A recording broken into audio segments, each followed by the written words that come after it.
있다. 즉 확정해가 쓸 수도 있어요. 법 기준에 맞춰서. 반면에 네 번째입니다. 지하층 바닥면적 계산할 때 용적 계산 그 의미가 무엇인가? 2분의 1이 제일 잘 나오니까 지하층 이해할 때 일단 그림 그려서 설명을 드리겠습니다.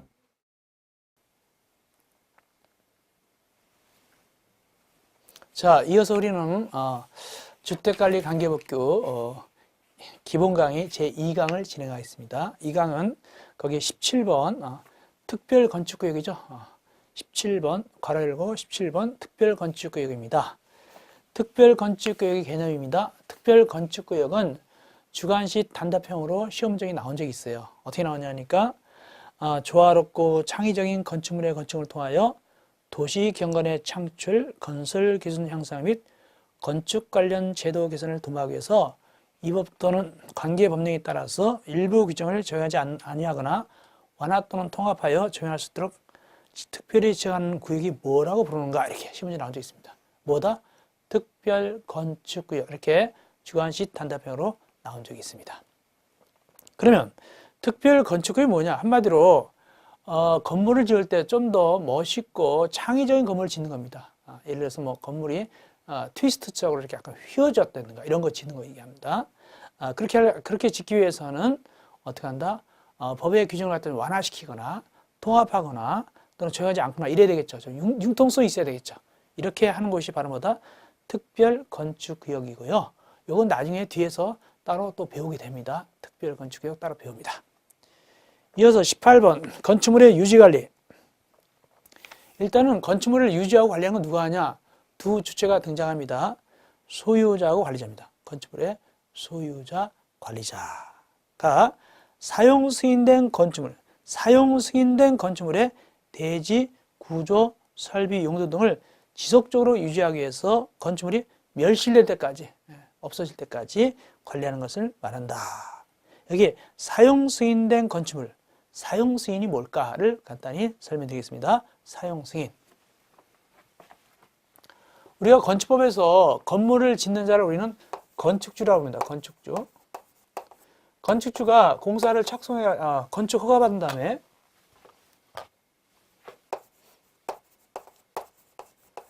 허가권자한테 건축 허가 받은 다음에 그 다음에 착공합니다. 착수 내지 착공한 다음에 공사 완료되면 그 다음에 최종적으로 받는 걸 뭐라고 하냐? 우리가 준공검사 그렇게 받지 않고 그렇게 표현하지 않습니다. 건축법에서는 사용 승인이라고 표현합니다. 공사가 다 끝났을 때 그 쓰려고 그러면 사용 승인을 받는다. 그래서 최종적으로 받는 게 뭐라고요? 준공검사 그러지 않고 뭐라고 한다고요? 사용 승인입니다. 이겁니다. 이 사용 승인이 얘기하는 겁니다. 그러니까 만약에 지금 잠실에 롯데월드 2를 짓고 있는데 그 고층 건물에 대해서 공사가 다 끝났다. 최종적으로 하는 걸 뭐라고 한다고요? 사용 승인을 받아야 그 건물을 다 쓸 수 있겠죠. 그런 얘기입니다. 이렇게 사용 승인된 건축물에 대해서 거기에 지속적으로 유지 관리하는 것이 바로 뭐라고요? 거기 건축물의 유지 관리가 되겠습니다. 언제까지? 멸실될 때까지. 19번 다중이용 건축물 시험지에 나왔어요. 다중이용 건축물 보겠습니다. 다중이용 건축물은 불특정 다수 사람들이 이용하는 건축물로서 다음에 해당하는 것인데 박스 보니까 동그라미 1번에 기역, 니은, 디귿, 니을 나오고 동그라미 2번인데 특별히 동그라미 1번 보니까 바닥 면적기가 얼마 이상입니까? 5,000제곱미터 이상 기억해야 되겠죠?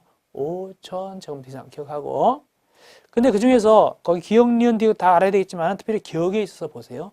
기억 보니까 문화 및 집회시설 괄호 열고 동물원, 식물원은 제외한다. 이거 기억하세요. 문화 및 집회시설에서 동물원하고 식물원은 제외합니다. 그리고 동그라미 2번도 아셔야 돼요. 몇 층 이상 건물? 16층 이상 건물입니다. 16층 이상 건물. 이것이 바로 뭘까요? 다중이용 건축물이고 이어서 괄호 20번. 이건 요번에 새로 들어간 겁니다.